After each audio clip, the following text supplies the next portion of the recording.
¿Lo ven? Sí, ¿Lo ven la doctora. presentación? Ah, perfecto, entonces podemos empezar. Después me pasan la lista, ¿ya? Avanzamos.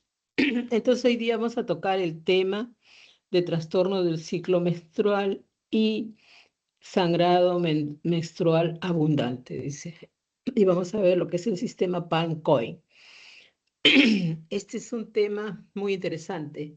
En la ginecología, el detalle del sangrado, en todas las edades, sea en la etapa de adolescente, sea en la etapa de la mujer en edad reproductiva o en la adulta, ¿no? En la mayor.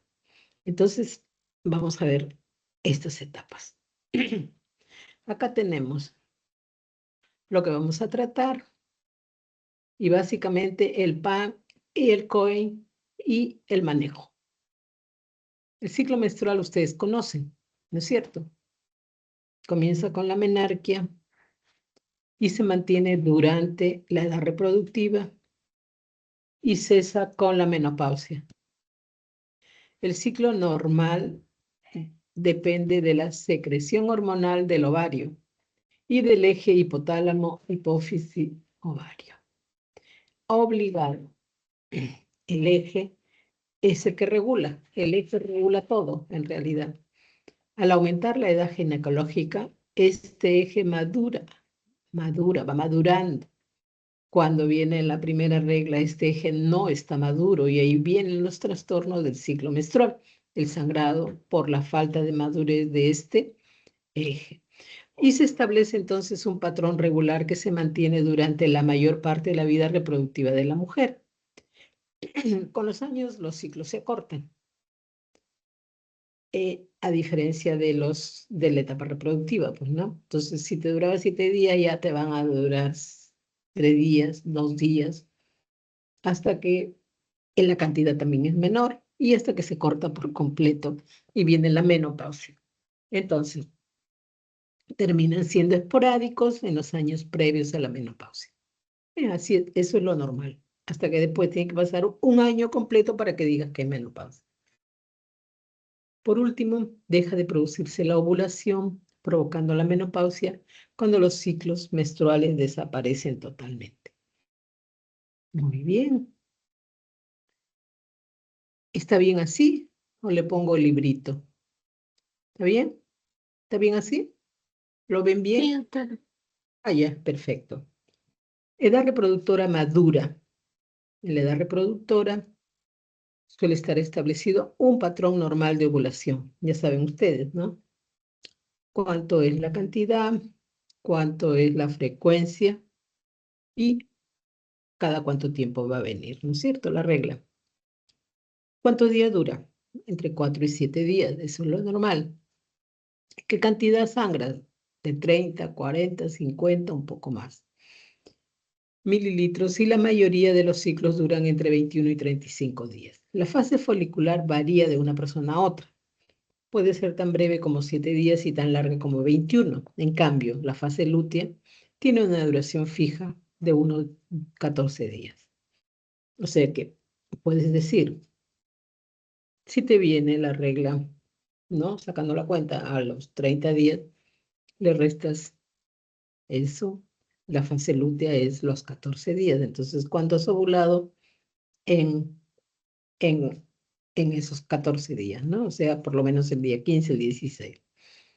Perfecto. O sea, puedes sacar la cuenta exacta de cuándo fue tu fase lútea y de cuándo fue y cuánto tiempo dura, ¿no?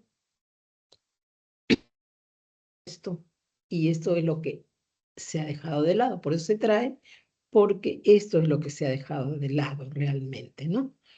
La hipomenorrea, que es la menstruación escasa, la hipermenorrea, que es la menstruación abundante, la oligomenorrea, el intervalo mayor de 36 días, la polimenorrea, cuando los ciclos son más frecuentes, entonces el intervalo menor de 34 días. La menorragia, duración mayor de 7 días. Y la metrorragia, hemorragia sin un ritmo menstrual. En realidad, estos describían nomás el trastorno, pero atraían a mucha confusión. Entonces, por esto es que se ha cambiado, ¿no? Con el PAN y el COI. Entonces, aquí hablábamos de alteraciones menstruales por exceso, cuando había una hipermenorrea, metrorragia, menorragia. Entonces, hipermenorrea hablamos de una hemorragia uterina excesiva en cantidad con duración del ciclo y de los días de menstruación dentro de lo normal.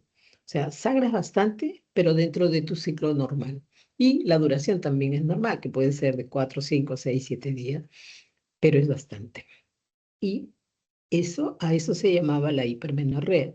La metrorragia, en cambio, son episodios de hemorragias irregulares, porque la hipermenorrea viene dentro de tu ciclo normal, con una regularidad adecuada. En cambio, la metrorragia no, son hemorragias más o menos irregulares. Y la menorragia, cantidad excesiva a intervalos regulares. La menometrorragia, hemorragia excesiva durante la menstruación a intervalos irregulares.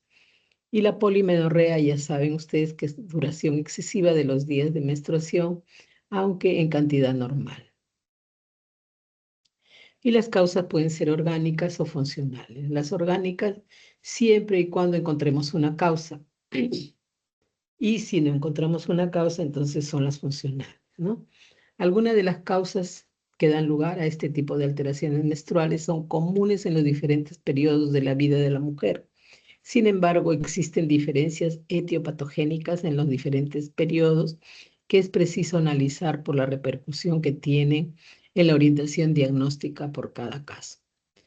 Genéricamente pueden dividirse en dos grandes grupos, de causa orgánica y de causa funcional, que es lo que estábamos viendo. Las causas funcionales son las llamadas hemorragias uterinas disfuncionales, que afectan en un 10 a 15% a todas las mujeres. O sea, todas las mujeres en el transcurso de su vida han tenido un episodio de hemorragias uterinas disfuncionales, o sea, una alteración donde tú no encuentras una causa, no hay una patología, no hay un mioma, no hay, solamente una alteración de la función. Entonces, esto se da en el 10 a 15% de todas las mujeres. Atendiendo a su etiología, pueden clasificarse ovulatorias u ovulatorias. Las causas orgánicas son las más frecuentes en la edad reproductiva y causan el 75% de los casos, o sea, sangran, y tú en el 75% de los casos vas a encontrar que hay una causa orgánica, que es un mioma, un pólipo, etcétera, ¿no? Entonces, hay una causa en sí. Y en la posmenopausia es el 100%, porque no debería de haber nada, ya no hay hormona, ya no hay funcionamiento del ovario, ya no hay nada, entonces no debería de haber sangrados ni nada, pero hay. Entonces, tienes que pensar que es algo patológico, mientras que las funcionales predominan durante la adolescencia y el periodo premenopáusico. De ahí cuando se va a retirar la regla, ahí les he dicho que hay mayor alteración en el sangrado. Igualmente, cuando el ciclo es inmaduro, entonces en la etapa de la adolescencia, ese es el detalle. ¿Ya? Perfecto. Causas funcionales en la hemorragia uterina disfuncional es importante plantearse hasta dónde llega la fisiología y dónde comienza la patología. Esto dependerá siempre del impacto que tenga el sangrado para la mujer, tanto a nivel sistémico como de calidad de vida. O sea, si tú estás sangrando, tú tienes un problema y eso altera tu calidad de vida. Y eso te viene todo el tiempo, todas las veces, entonces altera tu calidad de vida y no solamente eso, ¿no? Te lleva a la anemia, te lleva a que no puedas trabajar, que no puedas hacer nada. Entonces, a eso es que se dice que afecta la calidad de vida. O sea, un trastorno de este tipo es muy serio para la mujer. En conjunto, las alteraciones menstruales por exceso, sean de causa funcional o orgánica, constituyen un problema frecuente para la mujer en general y para las adolescentes en particular, hasta el punto de que las mujeres presentan alguna alteración al menos una vez en su vida. Y muchas otras las tendrán presentes por diferentes etiologías en cada una de las etapas de la vida. La mujer no se va a sentir cómoda, definitivamente, y va a acudir a la consulta. Entonces, ¿nosotros qué hacemos? Una anamnesis que tiene que ser completa. Preguntamos por el sangrado. ¿Qué características tiene ese sangrado? Y vemos, ¿no? La intensidad, la duración, la cronología, la relación con el ciclo, relación con el coito. Entonces, puede ser que dure mucho, que venga, digamos, con más frecuencia y que sea mucho el sangrado. Entonces, esto tenemos que saberlo, porque ella al preguntarle nos va a decir si tiene o no relación con el ciclo menstrual. Entonces sabemos si ella está o no ovulando. Y relación con el coito, porque puede haber un cáncer de cuello uterino que tiene relación con el coito. Si te dice que está sangrando y tiene ese, tú le preguntas, entonces tranquilamente puede haber un cáncer de cuello uterino. Entonces tú ya más o menos orientas tu diagnóstico según lo que te va diciendo la paciente. Y el examen, por supuesto, ¿no? Antecedentes familiares, si ha tenido cáncer de mama, si ha tenido cáncer de ovario, porque esto se repite muchas veces, ¿no? Por cuestiones genéticas en la mujer, ¿no? Si la mamá ha tenido cáncer de mama, la tía, la abuela, por ahí viene, la hermana del cáncer de ovario. También, conducta sexual, relaciones de riesgo para ETS, tratamientos hormonales. ¿Se recibe tratamientos hormonales? ¿Cómo está tomando? De repente se olvidó de tomar la pastilla, etcétera, ¿no? ¿Qué está tomando? Entonces, si llegamos a la conclusión de que se trata de una hemorragia acíclica, la causa probablemente será de tipo orgánico y dependiendo de la edad, los diagnósticos más probables serán prepuberal, un cuerpo extraño, porque las niñitas a veces son tan inquietas que algún cuerpo extraño se ha metido, ¿no? Sin saber la, la magnitud del problema, ¿no? O una vulvovaginitis, pero hay que examinarlas, saber de qué se trata. El adolescente puede ser que ya te inquieta y entonces, en primer lugar, tenemos que pensar en una gestación o alteraciones de la coagulación. En la madurez y la premenopausia, pensar en la gestación en primer lugar. Cuando hay alteraciones de la regla, pensar en una gestación. Patología tumoral benigna o patología tiroidea. Y en la posmenopáusica, una patología endometrial. Entonces, también tenemos que evaluar y hacer un examen físico. La inspección de los genitales externos siempre es importante, y de la vagina y el cervix. Si es una niña, no le vamos a hacer un tacto, pero vamos a mirar por lo menos qué cosa es lo que está sucediendo. Y si es el adulto, sí, definitivamente. Vagina, cero y genitales externos, junto con la palpación abdominal, pueden ser elementos muy útiles en el diagnóstico diferencial. Es conveniente asociar a las anteriores la palpación de la mama. Es importante no dejar pasar, porque puede haber nódulos, puede haber un cáncer, ¿no?, que podamos detectar. El tiroides y de los genitales internos. Pueden ser necesarias pruebas y exploraciones complementarias dependiendo de cada caso. Determinaciones analíticas. Tengo el test de gestación, hemograma, pruebas de coagulación, analítica hormonal, lo que necesite, ¿no? La ecografía, biopsia endometrial, histeroscopía, estas dos últimas no recomendadas en adolescentes. Nada que sea colocación de espéculo, tactos, ni nada de eso no se puede hacer en la niña. Y siempre tiene que estar presente alguien, ¿no? Un familiar, en este caso la madre, obligatorio. Siempre que se hace examen en la mujer es obligatorio la presencia de alguien. Y si es una niña, más aún. Sangrado uterino anormal. El sangrado uterino anormal es un motivo de consulta. Las mujeres consultan de todas maneras, con una prevalencia de 10 a 15% en no embarazadas. Tiene repercusiones físicas, sociales y emocionales en la calidad de vida de las pacientes. Ya le digo, un sangrado afecta la vida y la calidad de vida de la mujer. Y la vida también, ¿no? Porque si sangra mucho, imagínate, yo me acuerdo, una pacientita, ¿no? Que llegó cadáver en la emergencia. ¿Qué había pasado? Ella tenía sangrados, pero nunca avisaba, nunca le dijo a sus familiares, nunca, nunca avisó. Por pudor, ¿Por qué? Porque de repente iban a pensar mal de ella. Sencillamente no habló nunca. Y se murió porque sangró y sangraba y sangraba y sangraba hasta que hizo un choque hipovolémico en su casa. ¿Quién la va a reponer hasta que llega al hospital? Llegó cadáver. En las adolescentes la prevalencia es de 12,1 a 37% e interfiere con el rendimiento escolar. Está sangrando tanto, imagínense. Entonces, interfiere con todo. Ya les digo, afecta la calidad de vida de la mujer. No te deja tranquila, definitivamente, ¿no? Y si estás con anemia, peor, todavía mayor repercusión. Te deja avanzar. La terminología, entonces, sangrado uterino normal, la terminología que ampliamente se usó como menorragia, sangrado uterino disfuncional y otros términos generales, genera mucha confusión. Entonces, por eso es que se ha cambiado hoy en día. Ya en el 2005, un grupo de expertos se reúne y cuestionan todas estas definiciones.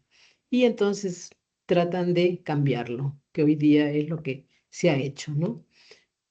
Investigadores de 17 países en 6 continentes estadifican la causa del sangrado uterino anormal en 9 categorías, con el acrónimo PALM-COIN. PALM de palma y COIN, si le quitamos la E, es moneda, para que fuera didáctico y fácil de recordar. Entonces, con esto usted no se olvida. El acrónimo palma de la mano en inglés y coin, moneda en inglés, agregándole la letra E, porque es COEIN. Entonces tenemos una clasificación etiológica de este sangrado uterino anormal. ¿Cuál es? La PALM son causas estructurales y COIN no estructurales. Estructurales se refieren a la estructura misma del útero y de los órganos internos, ¿no? Entonces, acá tenemos el PALM, significa pólipo. A, adenomiosis.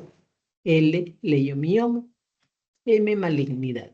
Entonces, desde la patología benigna a la patología maligna, en el caso de los problemas estructurales. Y si no encontramos estas estructurales, vamos a buscar el COIN, que son las causas no estructurales, ¿no? Entonces acá, en primer lugar, puede sangrar por una coagulopatía, entonces hay que saberlo. Puede sangrar porque hay una disfunción ovulatoria. Entonces, hay alteraciones. La mujer de repente no sangra, no tiene, y de repente viene el sangrado. Y a esto le decimos una disfunción ovulatoria. E de endometrio. Y la iatrogénica. Y la N no clasificada. Entonces aquí tenemos las causas, la clasificación etiológica, la moderna, podríamos decir, del sangrado uterino anormal, que antes se veía como metrorragia porque había un sangrado abundante, irregular. Menorragia tenía relación con la regla, meno es regla, entonces era el sangrado, pero en forma regular, que le venía prácticamente con su ciclo menstrual, ¿no es cierto? Y después decíamos hipermenorrea porque sangraba mucho, hipomenorrea porque sangraba poquito, o sea, le dábamos el calificativo de lo que veíamos, pero hoy en día no. Esta clasificación es más allá, nos habla sobre las patologías que podemos evidenciar, ¿no? Más que describir el sangrado, es la patología que nosotros debemos demostrar que hay o no hay. Entonces, en ese sentido es que se ha cambiado, ¿no? El sangrado uterino anormal agudo se define abundante en una paciente no embarazada, con cantidad suficiente que requiere intervención inmediata para prevenir una mayor pérdida de sangre. O sea, si está sangrando mucho, nosotros necesitamos intervenir. Es una pérdida aguda, pero se considera crónico cuando el sangrado uterino es mayor de 6 meses en duración, volumen, frecuencia o regularidad. ¿Ustedes creen que no haya un sangrado que dure 6 meses? Hay pacientes que tienen años sangrando. En la pandemia, les cuento, en la pandemia una paciente me llama referida, ¿no? Este, alguien le había dicho que se comunique conmigo, ¿no? Entonces me llama. El esposo preocupado por la señora. Una señora, me acuerdo de unos 50 años, que había estado sangrando al preguntarle, más de un año, qué barbaridad, y nunca dijo, ni hay, vean ustedes. A esta edad ya no tendría que haber tenido sangrado, porque probablemente ya estaba en menopausia, ¿no? Y el sangrado, le preguntaba yo, pero este sangrado venía, y ahora no lo podía detener, el señor estaba bien preocupado. Bueno, le digo yo, este sangrado la puede llevar a una anemia. ¿Cuántos gramos tendrá de hemoglobina? Tienes que llevarla a una clínica porque yo no la puedo ver. Yo estaba en pandemia y estaba encerrada en mi casa. La mandé a la clínica y la llevaron acá a la San Juan Tadeo, que está por San Miguel. Y me llama el residente de la clínica, que la paciente tenía 4 gramos de hemoglobina. Uf, le dije yo, ni hablar, hay que transfundirle, pero acá no tenemos, va a pasarla de inmediato. Y, y en la historia clínica yo había evidenciado cuánto tiempo está sangrando, cómo empezó, eh, y para mí que este era un cáncer. Entonces yo le digo, háganle una ecografía urgente o si pueden, tienen que pasarla a un hospital y ya tiene que ser. Entonces después el esposo me llamó agradecido por todo el trámite que le había hecho, lo habían atendido en el hospital, pero la señora después falleció. Era, le habían encontrado un cáncer de endometrio y súper avanzado, definitivamente, ¿no? Y la señora había tenido sangrado. El cáncer de endometrio es el más bueno de todos. Miren ustedes, es como cuando el ojo te llora, te está fastidiando por algo. Inmediatamente tú le haces caso, porque es tu ojo, igualito tiene que darle caso. Y ella no le hizo caso. Nunca habló. Entonces, el cáncer de endometrio, si es en estadios tempranos, se cura, se saca el útero, se saca los ganglios que estén comprometidos y se sabe cuál es la magnitud del problema, hasta dónde llega y hay que darle tratamiento, que la radioterapia, la quimioterapia, hoy en día y todo. Y esta señora no se hubiera muerto, joven realmente, que da pena, porque se quedó en que la enfermedad avanzó y avanzó y avanzó hasta cuando quiso, ¿no? Entonces, un sangrado no se puede dejar, afecta tu calidad de vida, ya te dije. Y luego, si es un cáncer, te va a matar, porque esto ha ido avanzando, avanzando y avanzando. Ya no había nada que hacer.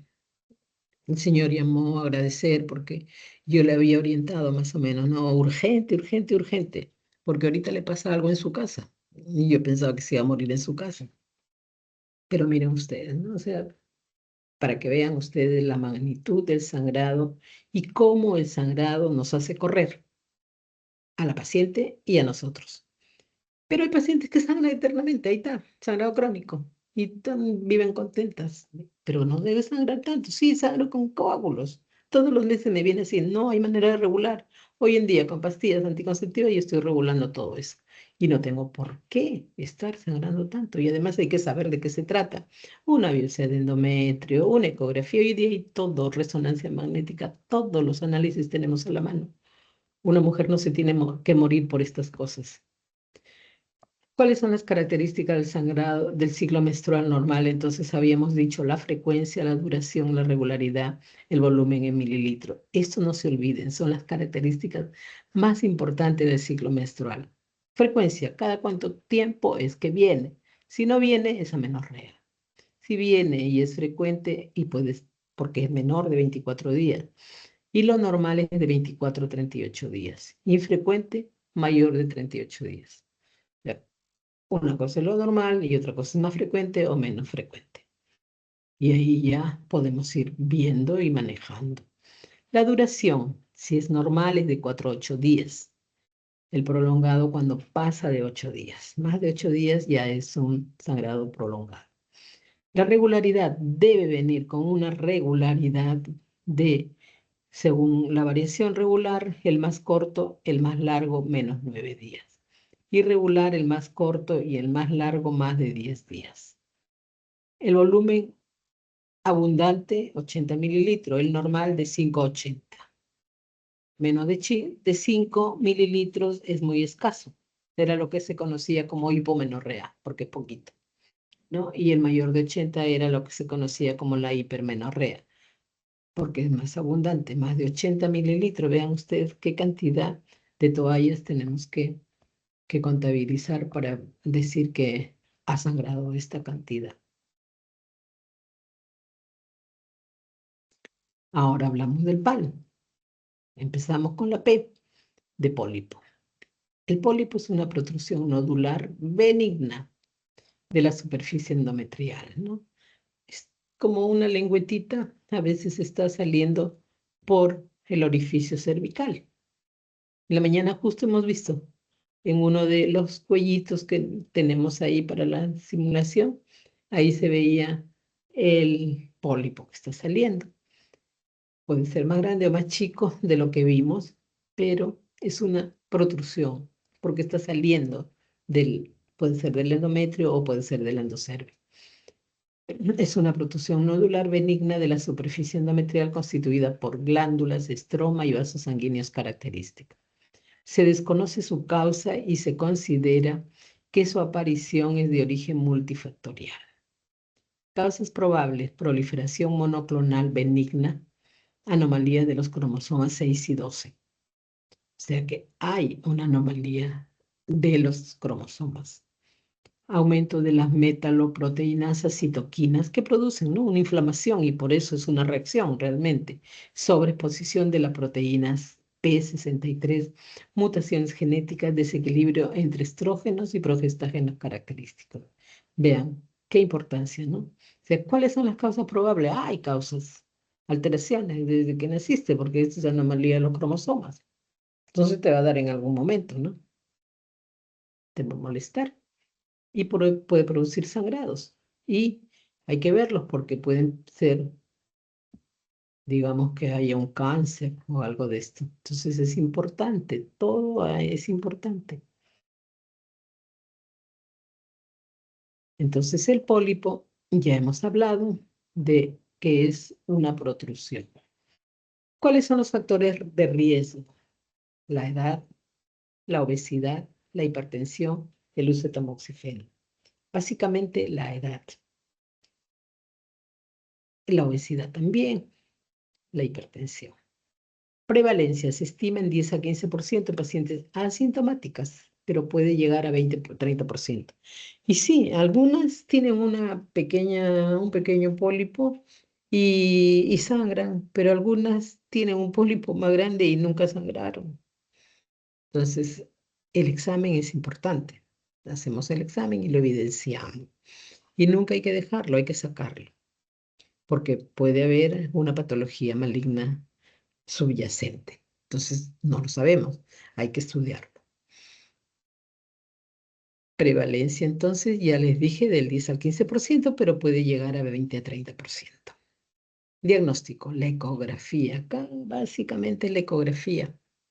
La ecografía, la histerosonografía y la histeroscopía. Entonces, ¿qué vemos en la histerosonografía? Consiste en que vas a introducir una cantidad de líquido a la cavidad uterina. Ustedes saben que la cavidad uterina es una cavidad virtual o real. Virtual. Conforme crece el endometrio, va creciendo esta cavidad.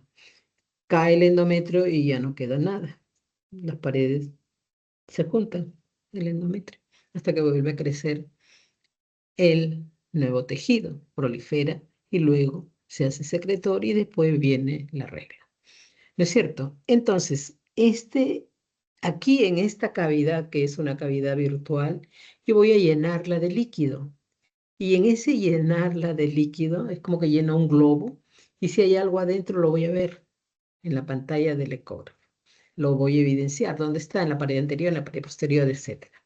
Eso es importante, ¿ya? La histeroscopía se considera el patrón de referencia para el diagnóstico. Hoy en día, pues tenemos todo a la mano. Histeroscopía consiste en introducir el histeroscopio, que es como una fuente de luz, hacia la cavidad endometrial y la voy a mirar, la cavidad, todita la cavidad uterina, y veo dónde está ubicado el pólipo, qué tamaño tiene, y en una de esas lo corto y se acabó. Un pequeño raspadito y punto. Lo mando a la patología. Se acabó. Es lo más fácil, es lo más fácil realmente. en el PAL. Entonces hemos visto primero la P de pólipo, ahora vemos la A de adenomiosis. El diagnóstico se basa en la histología. La prevalencia de 5 hasta 70%, vean ustedes cuán frecuente puede ser. Histológicamente se caracteriza por la coexistencia de glándulas endometriales en el miometrio. Ustedes saben, el endometrio es la capa más interna, después viene el miometrio y la serosa al final, hacia la parte externa del útero. Este endometrio, en algunas circunstancias, se introduce hacia el miometrio y se implanta ahí. Entonces, la paciente, una vez que sangra por el, ¿no? Del endometrio, cae el endometrio en la regla. Entonces, este endometrio también sangra y va creciendo y va produciendo dolor. Esa es la adenomiosis. Es las glándulas del endometrio que se han introducido en el miometrio. Entonces, la causa es desconocida, no sabes por qué, pero pasa.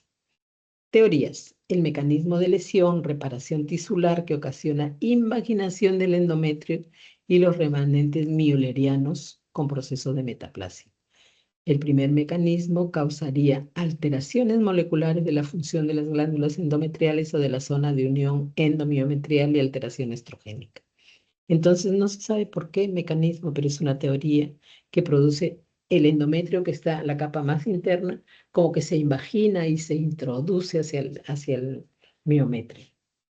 Tiene que haber alguna causa, ¿no? Acá tratan de explicarla como que son mecanismos de prácticamente desde el nacimiento, ¿no? Porque habla de el, los remanentes mullerianos.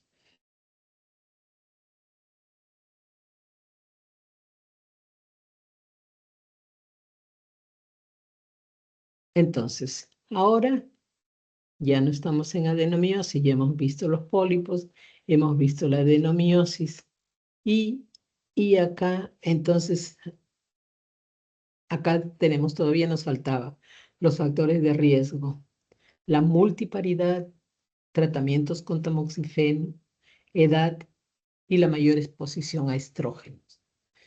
También hay factores genéticos y epigenéticos. Entonces, el diagnóstico: sangrado uterino anormal con dolor pélvico asociado. O sea, viene la regla y viene el dolor. Viene el sangrado uterino anormal y dolor pélvico asociado. Formas principales de enfermedad son la focal y la difusa. El diagnóstico ha mejorado en los últimos años con la ecografía y la resonancia nuclear. Ya les digo, el examen en diagnóstico no nos quedamos porque tenemos cómo evidenciarlo. En un metaanálisis de Champanetia y colaboradores se reportó para la ecografía transvaginal una sensibilidad de 72% y especificidad de 81% y la resonancia magnética hasta el 89%. Lo que nosotros hacemos la ecografía y si no estás satisfecho le mandas una resonancia magnética y vas a encontrar la adenomiosis. ¿Qué es la adenomiosis? Es un tipo de endometriosis, pero que ocurre en el miometrio, en el útero.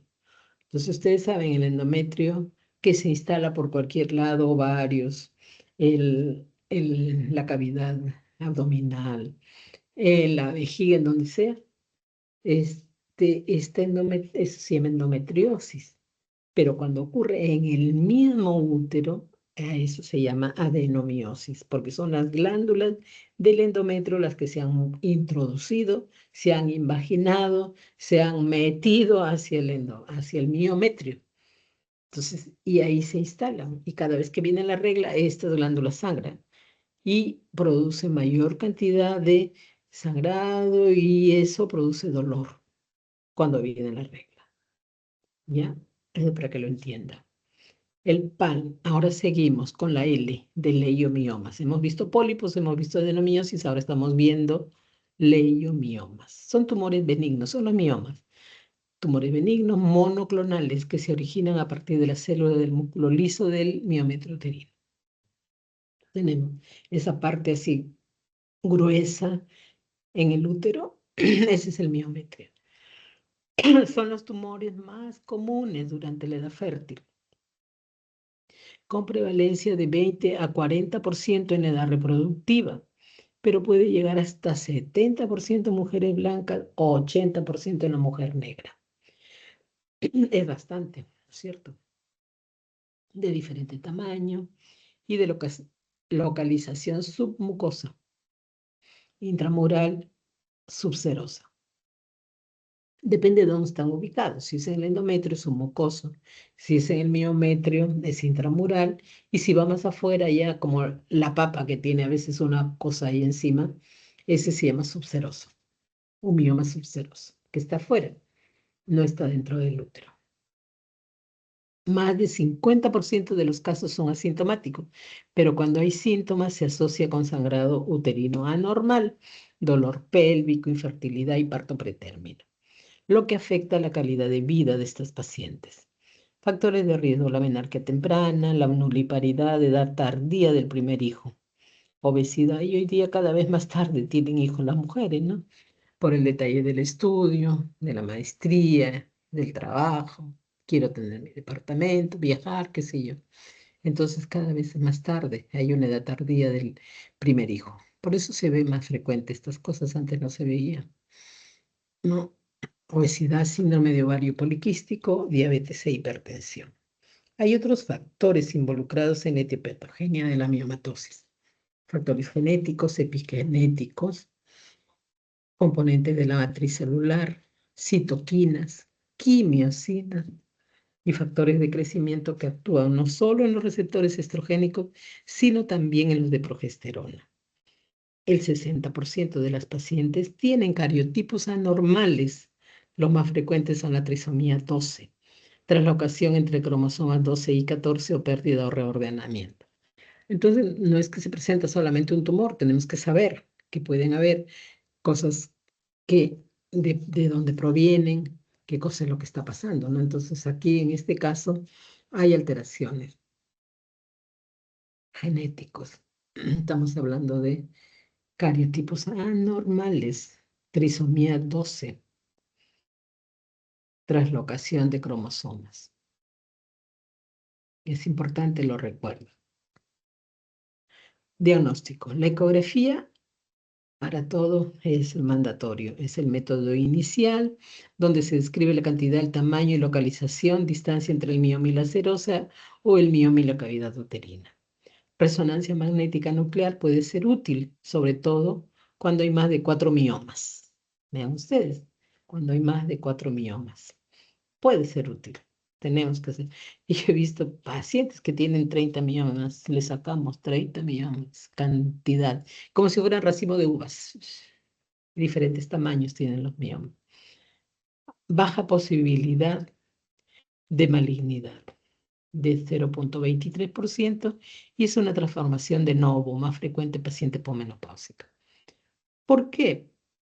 Porque después de la menopausia ya no va a quedar, se calcifica generalmente. Es muy raro que vaya a la malignidad, es muy raro, pero puede darse y siempre hay que tenerlo en cuenta. Ahora vamos a ver la M de malignidad. Hemos visto el pólipo, la adenomiosis, la leiomiomatosis o el mioma, y ahora vemos la malignidad. Es poco común, pero es la más importante. La hiperplasia con atipias, clasificado hoy en día como neoplasia endometrial intraepitelial. O sea, cuando ves que hay un sangrado, inmediatamente tienes que hacer una biopsia, definitivamente. Una mujer en la menopausia ya no tiene que tener sangrado, y si hay sangrado puede haber un cáncer. Entonces, hace la biopsia y lo que te va a decir el patólogo es una hiperplasia con atipias. Puedes pensar que aquí hay una neoplasia endometrial intraepitelial. Ya está el diagnóstico, definitivamente. Y de ahí lo que te queda es ver hasta dónde avanza, ¿no? O sea, hacer estadiaje. Y luego ir preparado para tu cirugía, donde vas a sacar el útero y vas a remover ganglios para saber hasta dónde llega la enfermedad. Pero es importante saber que si hay sangrado en una mujer posmenopáusica, hay de repente alguna malignidad. Por eso dice, es poco común, pero es la más importante. La malignidad debe tenerse en cuenta en pacientes en edad reproductiva, sobre todo en las posmenopáusicas, donde representa el 10% de los casos de sangrado uterino normal. todo sangrado uterino anormal hay que estudiarlo. Obligatorio, una biopsia. Factores de riesgo para carcinoma endometrial son, entonces vemos si la paciente tiene el problema, mayor de 45 años, obesa, con una menarquia temprana, una menopausia tardía, diabetes, nuliparidad, síndrome de ovario poliquístico, terapia con tamoxifeno, antecedente familiar de cáncer. Generalmente viene por familia, ¿no? Entonces, ya hemos visto que tantos trastornos genéticos y de cromosomas están involucrados. Lynch o síndrome de Cauda. La hiperplasia sin atipias tiene un riesgo de progresión de 1 a 3%. Ya, puede que encuentre yo una hiperplasia con atipias, pero también puedo encontrar hiperplasia sin atipia. Eso no quiere decir que ya se canceló. Señora, ya no regrese nunca más, está perfecta. No. Señora, tengo que controlarla. En otro tiempo le vuelvo a hacer otra biopsia. Y si tiene sangrado, viene de inmediato que yo te lo hago. Entonces, la paciente está enterada de que puede ser, estamos haciéndole un seguimiento, que no la hemos abandonado. Tiene un riesgo de progresión, mientras que la neoplasia endometrial intraepitelial tiene un riesgo de 14 a 15%. Ahí sí tomamos acciones cuando hay una atipia. Otros tumores que deben tenerse en cuenta son cáncer de cuello uterino, sarcoma uterino, rhabdomyosarcoma, tumores malignos del ovario y menos frecuentes tumores de vulva y vagina. O sea, si hay sangrado, todo tenemos que estudiar, todo tenemos que revisar adecuadamente. El diagnóstico por histeroscopía y sacamos la muestra. Entonces, hemos terminado con las patologías estructurales. El PAN, el P de pólipo, A de adenomiosis, L de leiomiomatosis y M de malignidad, que puede ser un cáncer de endometrio. Básicamente, si se presenta sangrado uterino anormal en la mujer posmenopáusica, ¿ya? Entonces, ¿qué te puede decir?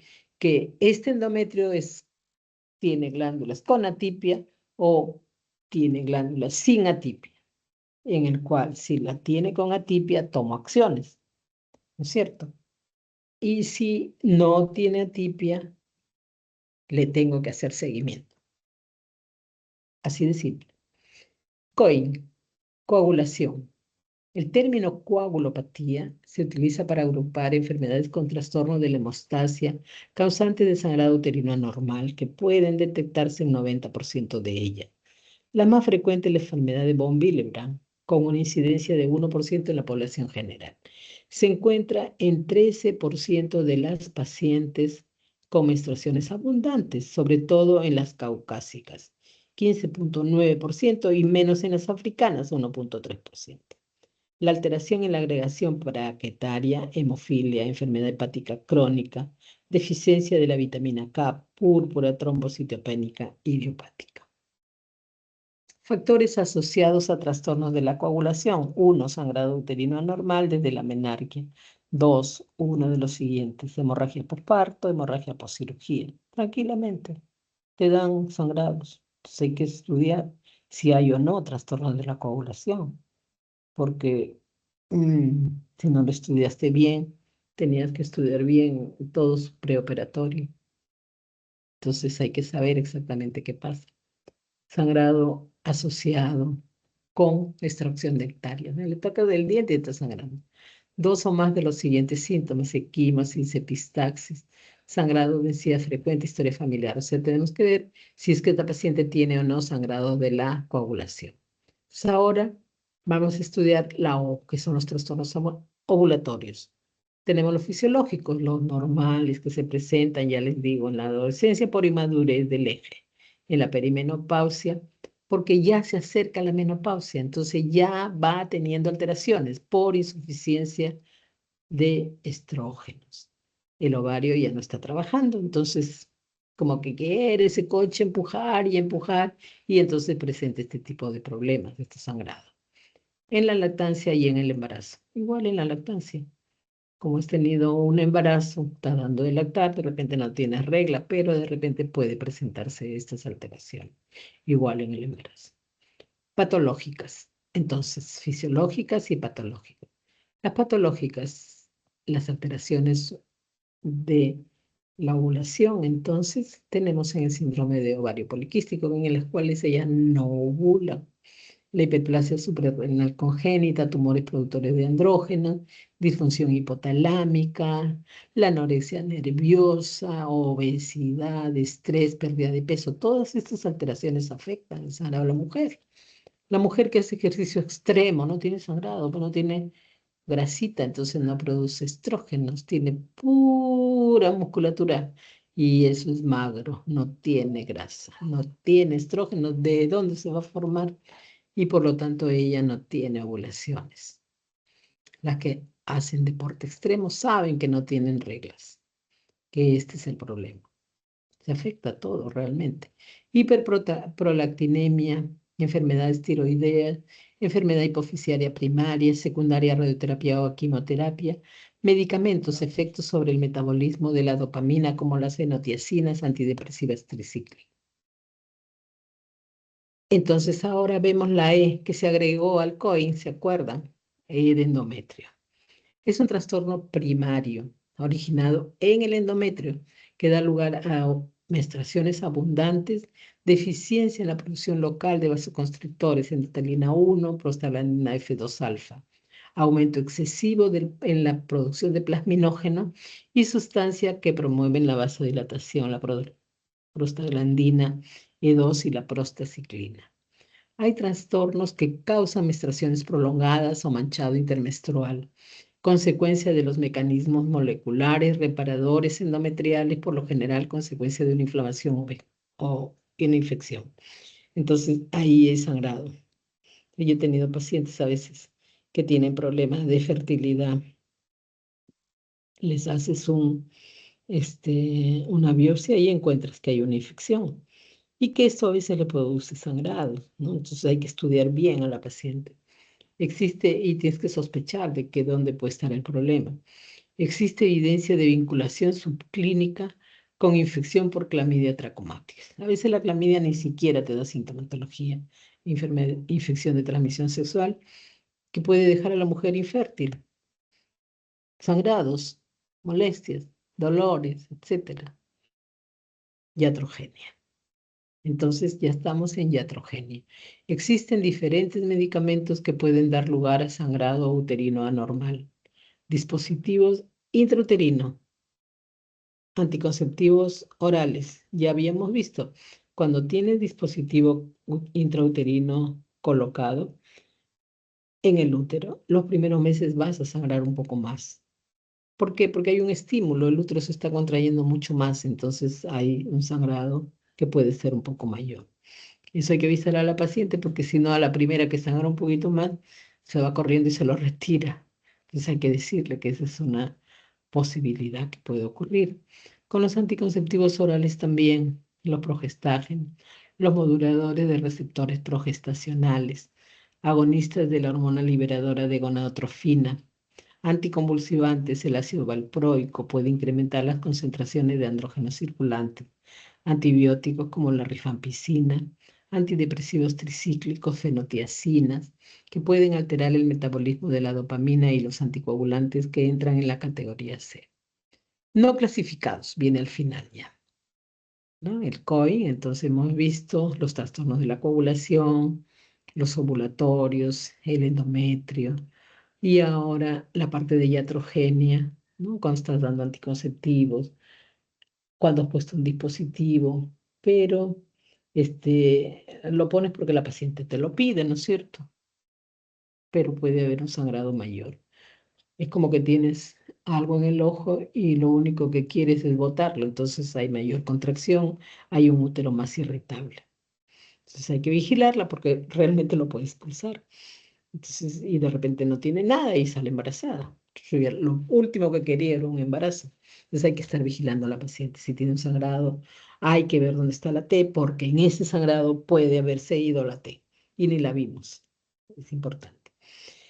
No clasificados. Este grupo es poco frecuente y aún no está debidamente definido. Incluye malformaciones arteriovenosas, defectos de la cicatriz uterina, ¿no? Que les hemos hecho cesáreas, que han tenido miomas y se les ha sacado los miomas, o sea, miomectomías, endometritis crónica e hipertrofia del endometrio. Lo que les decía, ¿no? Que puede haber una endometritis crónica, esa clamidia que se mete por cualquier lado y que puede fastidiar.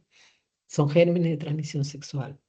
En un estudio retrospectivo llevado a cabo en un hospital de Turquía, se analizaron 471 pacientes con sangrado uterino anormal, operadas, que comparó la terminología anterior con la propuesta por FIGO, porque esta es propuesta por FIGO, y demostró que la terminología clásica era insuficiente y confusa con respecto a la clasificación etiológica. Es por eso que se ha cambiado. Hoy en día vamos a ver la etiología. Entonces, si yo encuentro, ¿no?, una paciente que tiene el pólipo, ya digo, esta es una anomalía estructural, pero la encuentro y la opero, tengo que sacarle. Y así voy tomando acciones según lo que encuentre. En otro estudio efectuado en la India, con 236 mujeres perimenopáusicas con sangrado uterino anormal, se llegó a la conclusión que el sistema de clasificación PalmCoin debe tenerse en cuenta en la clínica y en los informes de patología de pacientes perimenopáusicas con sangrado uterino anormal. El tratamiento tiene que ser médico, definitivamente. El objetivo del tratamiento en estos casos es controlar la hemorragia, revertir la anemia, porque esto es lo que se presenta de inmediato, un sangrado fuerte, más de 80 mililitros. Y esto que se repite, entonces la mujer va sufriendo y va bajándole la hemoglobina, tiene anemia. Mejorar la calidad de vida, que frecuentemente se encuentra alterada en esta patología. Antes de iniciar el tratamiento se debe descartar que existe embarazo o una patología maligna o premaligna. Todo es importante estudiarlo. Es importante que esto sea descartado antes de iniciar el tratamiento, que pueden atrasar su diagnóstico o realizar un tratamiento quirúrgico insuficiente. Es por ello que antes de instaurar un tratamiento médico se recomienda que todas las pacientes mayores de 45 años tengan una biopsia obligatoria. Todas tienen que tener una biopsia de endometrio y en caso de los pacientes menores de 45, la biopsia se ha realizado en pacientes solo con factores de riesgo, obesidad, anovulación crónica, uso de tamoxifeno, riesgos familiares. Existen varias alternativas de tratamiento médico que podrían ser utilizadas evaluando cada paciente en forma individual, balanceando riesgo-beneficio de acuerdo a la causa del sangrado uterino anormal, los síntomas prevalentes, los antecedentes, los deseos personales, la necesidad o no de anticoncepción o de preservar la fertilidad. O sea, tenemos que ver todo en realidad de lo que concierne a nuestra paciente. Entonces tenemos que verla, el riesgo-beneficio, ¿no? Ella está en riesgo, definitivamente está sangrando, tiene una anemia y el beneficio va a ser que le doy el tratamiento y eso va a mejorar. Pero tengo que saber que esa patología es benigna. Tengo que saber que no hay un cáncer en ningún sitio. Tengo que estudiar bien a mi paciente y una vez hecho el diagnóstico voy a ir con todas las de la ley a una cirugía. En cuanto al diagnóstico, tengo que hacer uso de la ecografía, la resonancia magnética, porque la resonancia te va a decir hasta dónde llega la enfermedad. Es un mioma que tiene tantos centímetros, está ubicado en tal sitio.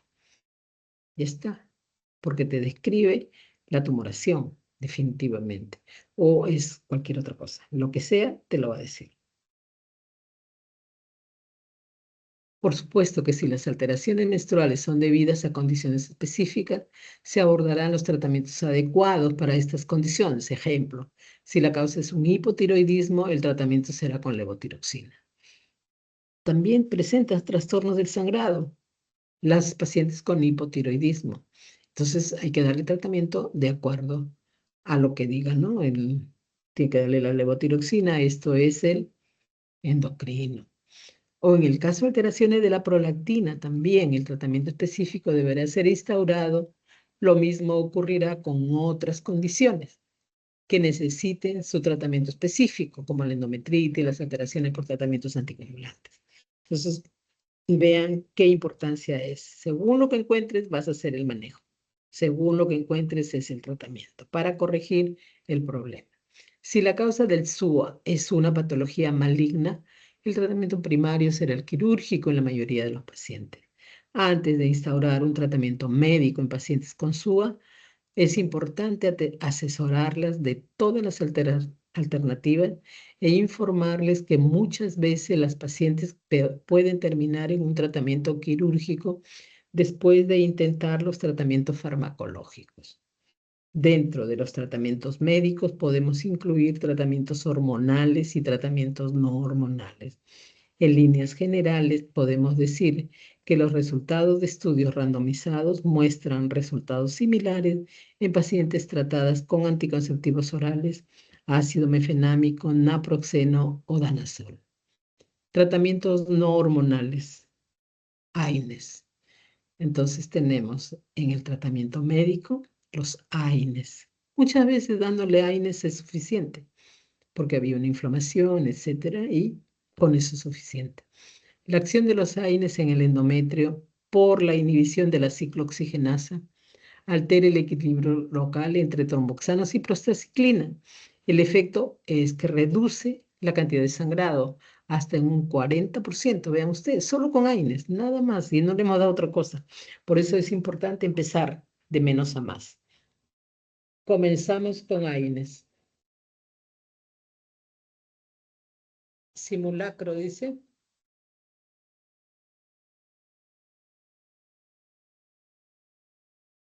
Ya, es para el simulacro. El efecto es una reducción en la cantidad de sangrado de hasta 40%, vean ustedes, bastante. Inclusive en un metaanálisis de Cochrane sobre 18 estudios randomizados, el tratamiento con AINE fue claramente superior al tratamiento placebo. Ácido mefenámico y naproxeno son los AINES más estudiados en el SUA y poseen eficacia similar. En general, los AINE deberían ser más utilizados en el SUA debido a que pueden ser combinados con otros tratamientos y que tienen en baja tasa de efectos adversos. Tienen baja tasa. Muchas veces solo AINES y es suficiente y no necesitas más. Entonces, el ácido tranexámico. ¿Qué importancia del ácido tranexámico? Este es un agente antifibrinolítico. Este es el transamin, por si acaso. Su acción inhibe la degradación de la fibrina y los coágulos. Su utilización en el SUA ha demostrado ser similar o superior al ácido mefenámico y progestágenos en distintos estudios publicados. La dosis utilizada es de 1 a 1.3 gramos cada 6 a 8 horas durante los días de la menstruación. O sea, le das por 5 días, 2 comprimidos cada toma. Esta medicación está contraindicada en pacientes con antecedentes de episodios tromboembólicos o falla renal. No hay evidencia que las dosis utilizadas aumenten el riesgo de episodios tromboembólicos en pacientes sin factores de riesgo. Es importante, se usa bastante el transamin. Puede ser usado vía oral, vía parenteral. Hay que parar el sangrado y este es una buena estrategia. Nos ayuda un montón realmente a parar el sangrado. El ácido tranexámico, entonces, es un agente antifibrinolítico. Su acción inhibe la degradación de la fibrina. Entonces, esto no hay evidencias que a las dosis utilizadas aumente el riesgo de episodios tromboembólicos. Se usa bastante el ácido tranexámico, por si acaso. Mucho nos ayuda en revertir el sangrado y lo disminuye definitivamente. Ahora vamos a los hormonales. Entonces hemos empezado de menos a más. Vean ustedes. Primero los AINES, después hemos ido hacia el ácido tranexámico, ahora estamos en los hormonales. Si no mejora, vamos a los hormonales. Entonces acá tenemos los anticonceptivos combinados que producen una disminución en el sangrado uterino, disminuyendo la secreción de FSH. Entonces produce un down regulator de los receptores de estrógeno que producen una atrofia glandular endometrial debido a la exposición prolongada a la progesterona. Su utilización por vía oral, pero también como anillo o por vía transdérmica, logra la reducción de la cantidad de sangrado. Jensen y colaboradores demostraron su utilidad en un estudio randomizado comparado contra placebo, utilizando valerato de estradiol combinado con dienogest. Se considera que todos los sacos monofásicos son adecuados para el tratamiento del SUA. Agarras un anticonceptivo, un hormonal combinado y le vas a dar. Y suficiente. Muchas veces ya 2, 3 días ya termina el sangrado. Y si le das el acitronexámico, más todavía. Ayuda un montón, definitivamente. Cuán importante es que la paciente te dice, se paró, doctora, usted me dio y a los 2 días ya no tenía molestia, ¿no? Pero hay que seguirlo. Seguir todo ese ciclo, ahí se dice que se va a ciclar a la paciente. Entonces no le doy solamente una vez, sino le voy a dar 2, 3, 4, 5 ciclos. Si todo está bien, ahí queda. Perfecto, la paciente ya no tiene más molestia. Pero si vuelve, otra vez puedes comenzar. Anticonceptivos combinados, los regímenes extendidos de 12 semanas. Entonces le das 1, 2, 3 meses seguidos sin parar y entonces esos son los regímenes extendidos. Se usa bastante y la paciente no ve regla, pero está con su tratamiento hasta por 12 semanas continuos, como que le pusieras un Depo-Provera que dura para 3 meses. Han demostrado disminuir la cantidad de sangrado y de los episodios de sangrado similar a los sacos cíclicos habituales. Inclusive los SACO han demostrado su utilidad en sangrado uterino anormal agudo, donde el tratamiento multidosis de ACO monofásico, un comprimido cada 8 horas. Vean ustedes. O sea, es una emergencia, está sangrando regular. Entonces, un comprimido cada 8 la primera semana.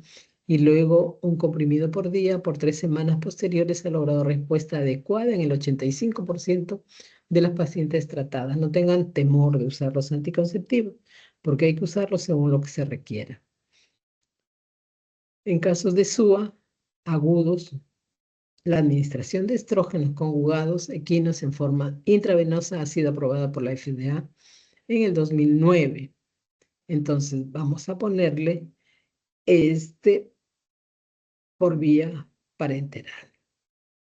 Entonces, y se logra la disminución del sangrado, pero lo que tienes que hacer es la disminución del sangrado. Progestágenos. Entonces, acá tenemos los progestágenos. Pueden estabilizar el endometrio, inhiben el crecimiento endometrial, inhiben la angiogénesis, estimulan la conversión de estradiol en estrona, interrumpen la producción de receptores estrogénicos. El resultado de estos efectos es una atrofia del endometrio. O sea, le dimos tanto progestágeno que al final no hay nada de endometrio. Se produjo toda la descamación y quedó en nada, y quedó atrófico un endometrio, como que hubieras pasado el rastrillo en tu jardín y no queda nada. Así queda, nada. Se acabó todo y el resultado de estos efectos es la atrofia del endometrio con la consiguiente disminución de la cantidad de sangrado. Es la única forma de que pare el sangrado. Pueden ser utilizados en SUA agudos en aquellas pacientes con contraindicación para recibir estrógenos. Por ejemplo, se puede usar acetato de medroxiprogesterona 20 miligramos cada 8 horas por una semana y luego 20 miligramos por día 3 semanas. Entonces, darle progestágenos todo el mes. Los SUA crónicos ovulatorios o anovulatorios pueden ser tratados con progestágenos en forma cíclica, 12 a 14 días o en forma continua. Los progestágenos más utilizados en las investigaciones clínicas fueron acetato de noretindrona, acetato de medroxiprogesterona, la progesterona micronizada, que es la que más se usa realmente, y acetato de megestrol. No se detectaron diferencias en la tasa de respuesta con los gestágenos. Entonces, lo que nosotros utilizamos normalmente, progesterona micronizada, de 200 a 400 miligramos. Entonces, eso es 200 la dosis, puede ser una mañana y noche, hasta que pare el sangrado, y después una por día. Levonorgestrel. El SIU se llama Sistema Intrauterino Liberador de Levonorgestrel. Administra 20 microgramos de progestágeno cada 24 horas. Esa es la dosis habitual, 20 miligramos por día. en el endometrio, disminuyendo el grosor del mismo y la vascularización. O sea, también va a llevar al endometrio a una atrofia. Va disminuyendo y así disminuye el sangrado. Estudios randomizados en pacientes con SUA han demostrado que en las pacientes adecuadas, el levonorgestrel, SIU, es el mejor método no quirúrgico de tratamiento en comparación con los tratamientos hormonales orales y los no hormonales. La FDA lo aprobó en el año 2009, su utilización como tratamiento para el SUA en pacientes que deseen anticoncepción. La utilización de este método ha sido ampliamente estudiada en los últimos años. El caso de SUA con anomalías estructurales, el PAN, la eficacia del levonorgestrel, ha sido demostrada en pacientes con adenomiosis. En caso de pólipo se recomienda la extracción. Pólipo no hay nada que hacer, primero tienes que sacarlo. Esa es la indicación más importante. Entonces, con respecto a su utilización en pacientes con leiomiomas, el levonorgestrel tiene eficacia en pacientes con miomas que no deforman la cavidad uterina. En el caso de hemorragia uterina normal relacionadas con coagulopatía, el DIU hormonal ha mostrado adecuadas tasas de respuestas. Las mejores tasas de respuesta han sido en aquellas pacientes con hemorragia uterina normal relacionadas con trastornos en la ovulación. En estos pacientes, la efectividad del DIU con levonorgestrel es alta, con disminuciones en la cantidad de sangrado del orden del 80% a 3 meses y más del 95% a 12 meses de tratamiento. Es importante asesorar a la paciente que la tasa de expulsión es mayor a la habitual en pacientes con SUA. Entonces, sí, es como que tienes un cuerpo extraño y lo quieres eliminar, es lo que les digo en general. Y más marcada aún en casos que presenten alteración de la estructura uterina en leiomiomas. Un útero deforme puede ayudar a la expulsión más rápida. En el caso donde se constate la presencia de leiomiomas submucosos, las tasas de expulsión del dispositivo son especialmente elevadas.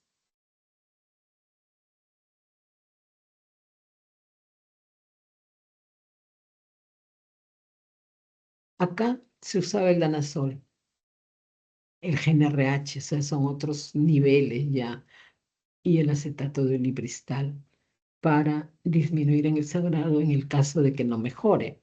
Aquí lo que vas a hacer es disminuir el eje, ¿no? Una inhibición de la secreción de leche FSH, entonces no va a haber nada ahí y por lo tanto no va a haber sangrado, va a llevarnos a una atrofia endometrial igual. El acetato de ulipristal es un modulador selectivo de los receptores de progesterona que produce también una clara disminución del sangrado uterino normal. O sea, hoy en día ya han salido muchas más alternativas, ¿no? En las cuales nosotros podemos usar para disminuir el sangrado. En el caso que sea muy grande el sangrado, tenemos que echar mano para todo. Y que nos quede ese, usar medicamentos que nos lleven a la atrofia del endometrio. Una vez que hay atrofia del endometrio, ya no hay sangrado, se acabó el sangrado. Porque es como que has sacado tu rastrillo, has rastreado todito tu jardín, no quedó ni una plantita, quedó en cero, así queda el endometrio. Ese es el endometrio atrófico. No hay una sola glándula. No hay una sola glándula del endometrio, entonces, y después no va a crecer porque le vas a seguir dando el tratamiento y por lo tanto no va a tener sangrado.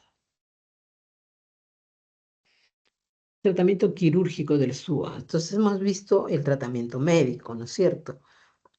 Hemos visto el tratamiento médico con AINES, hemos visto el tratamiento médico con ácido mefenámico, con ácido tranexámico, luego hemos visto las hormonas, todas las hormonas. Es importante porque hemos ido de menos a más, solo los combinados primero, después los progestágenos y después hemos visto también los que actúan a otro nivel, no solamente a nivel del ovario, sino más arriba, más allá, más allá, más allá, produciendo, ¿no? Lo de la GnRH, la liberación de las hormonas. ¿De cuáles hormonas? De la LH, de la FSH, por lo tanto, también te va a llevar a una atrofia de endometrio. O sea, por cualquier camino vas a llegar a producir una disminución de ese sangrado. Cuando está disminuyendo ese endometrio. Entonces llevas atrofia de endometrio que va a sangrar, no hay nada que sangre. Y le sigues dando el tratamiento, no se lo cortas, vuelve a sangrar. porque va a crecer el endometrio, aunque irregular, y vuelve a sangrar. Pero si le sigues dando, ahí lo vas a llevar a esa atrofia y continuar. Y lo sigues observando y no hay problema, se para el sangrado. En el tratamiento quirúrgico del SUA, debido a patologías orgánicas, ¿no? Del PALM, habíamos dicho el pólipo es quirúrgico, el mioma es quirúrgico, la adenomiosis también. Y el SUA sin patología orgánica queda como funcionales. Entonces, el tratamiento quirúrgico es lo que se recomienda, ¿no es cierto? Ya hemos visto que tenemos que evaluar bien a nuestra paciente, tenemos que determinar de qué se trata, cuál es la patología de fondo y luego vamos a actuar. ¿Ya? Muy bien. Tratamiento quirúrgico de los pólipos cervicales y los endometriales con polipectomía. Entonces, todo manejo quirúrgico. Igual los miomas, depende de dónde estén ubicados, los miomas intramurales, los submucosos. Los submucosos son los que más sangran, pues están ubicados en la cavidad uterina y son los más fáciles de abordar. Entramos por la vía histeroscópica, lo cogemos y lo sacamos, igual que el pólipo. No hay problema mayor, son los más fáciles. Entonces, acá tenemos el tratamiento varía según la edad de la paciente, deseos de gestación y la forma de presentación. Entonces es importante. Nosotros no le vamos a sacar un útero a una mujer que quiere tener un hijo. Tenemos que ser conservadores, por más miomas que tengamos, ¿no?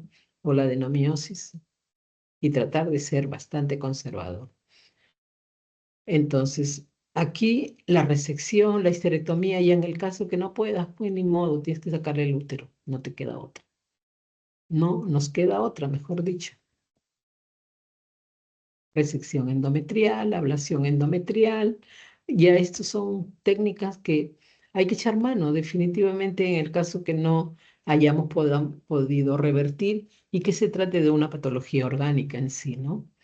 La ablación también, ablación endometrial con técnicas de primera generación para producir que no hay ese endometrio que está sangrando tanto, ¿no? Indicaciones para la ablación.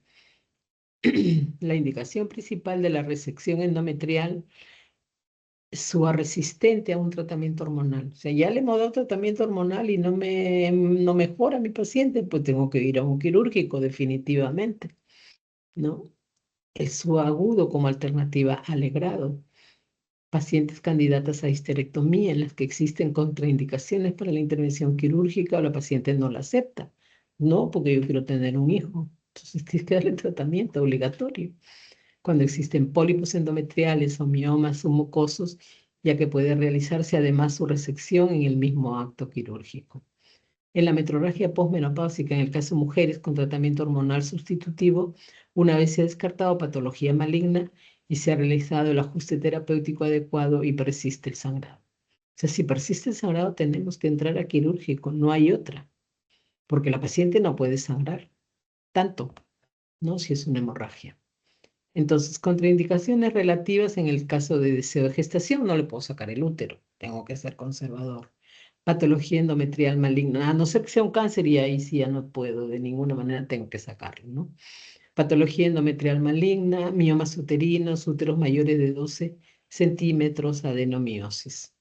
Técnicas de ablación, ya esto es obligatorio hacer en la sala de cirugía para aquellas pacientes que nosotros hemos hecho de todo y no se ha podido, ¿no? Definitivamente. Muy bien, entonces hay ahora bastante abordaje para nuestras patologías. Tenemos toda una gama para hacer el diagnóstico, para el manejo y el postmanejo en el caso de que no mejore, ¿no? Entonces hay que hacer seguimiento a nuestra paciente que tome la pastilla, porque muchas veces es que toman hoy día y ya se sienten mejor ya para el sangrado y mañana ya no la toman. No es así. Tiene que ser el seguimiento importante. Muy bien, gracias. ¿Alguna pregunta? ¿Alguna pregunta, chicos? Dejo de compartir y regresamos. Muy bien. ¿Sí? ¿Alguna pregunta? Digan. No hay No. preguntas al parecer, doctora. ¿Todo bien entonces? Me parece bien. Estudien bastante. ¿Dieron su examen? ¿Qué tal les fue? Bien, doctora. Qué alegría. Muy bien. Entonces nosotros nos estamos viendo la próxima clase el viernes.